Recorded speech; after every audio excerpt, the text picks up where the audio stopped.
关于永恒的。老妞妞她在这咕噜咕噜，快睡着了，这一会儿都没有办法满足一有点困了。有永生的灵魂，明白吗？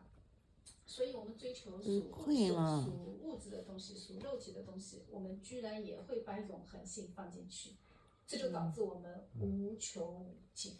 困了。这就是人的困境了。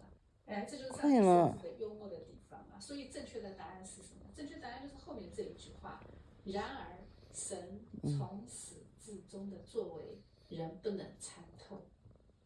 也就是说，你要想明白救恩，必须是神亲自来启示，人是猜不透的，知道吗？所以这一句话，它就否定了人间一切宗教。圣经是我们唯一可以帮助我们认识主耶稣的，来自上帝的直接启示。谁睁不开眼了，真的。神是神，人是